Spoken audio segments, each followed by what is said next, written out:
Hi అండి. చాలా మంది పిల్లల్లో మీరు గమనించిందేంటి? తెల్ల తెల్ల మచ్చలుంటాయి. అది చంటి పిల్లల నుంచి పెద్దవాళ్ళ వరకి అంటే స్కూల్‌కెళ్ళే పిల్లల్లో గూడా మనం గమనిస్తూ ఉంటాం. ఏంటి అసలు ఈ తెల్ల మచ్చలు? దేనికి వరి అవ్వాలి? అసలు ఇంట్లో ఎప్పటి వరకి మనం వెయిట్ చేయొచ్చు? దాని గురించి ఈరోజు తెలుసుకుందాం. సో, తెల్ల మచ్చలు మోస్ట్ కామన్ రీజన్ ఫస్ట్ వచ్చేది డ్రైనెస్ వల్లనే. సో, కరెక్ట్ సోప్ యూజ్ చేయకపోవడం and after bath correct moisturiser apply చేయకపోవడం వల్ల వస్తాయండి మెజారిటీగా.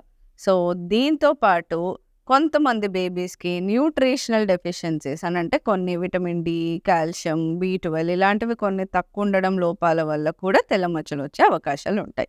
సో, దాన్ని మనం కొన్ని మల్టీవిటమిన్స్ అలాంటివి సప్లిమెంట్ చేస్తే కొంచెం సెట్ అయ్యే ఛాన్సెస్ ఉంటాయి.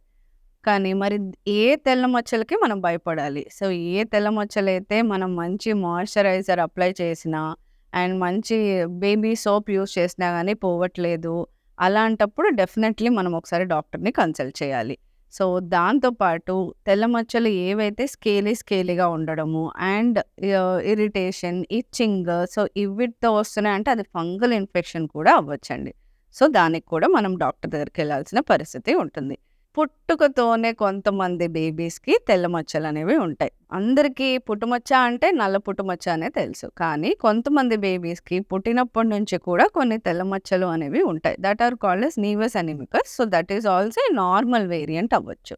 యాస్ పేరెంట్స్ మీరు గమనించాల్సింది ఎప్పుడైతే సన్ ఎక్స్‌పోజర్ ఎక్కువుంది, ఎండకి తిరిగినప్పుడు ఎక్కువ అవ్వడము అలాంటివేమన్నా జరుగుతున్నాయా? ఆర్ బేబీకి దానివల్ల ఇబ్బంది గోకబుద్దవ్వడము ఆర్ ఫస్సీ చేయడము అలాంటిదేమన్నా ఉందా? ఆర్ ఆ తెల్ల మచ్చ సైజ్ చాలా ఫాస్ట్‌గా పెరుగుతుంది. ప్లస్ దాని చుట్టూ ఎర్రగా ఏమన్నా తయారవుతుంది. సో, ఇవన్నిటిని కూడా అశ్రద్ధ చేయొద్దు. ఖచ్చితంగా డాక్టర్‌నెళ్లి కలవాలి. బట్ బేసిక్ తెల్ల మచ్చల ట్రీట్మెంట్ అట్ హోమ్ మీరు ఎప్పుడు గమనించినా మీరు చేయాల్సింది good soap, baby soap apply చేయడం. Post that moisturizer for sure apply చేయాలి. Thank you.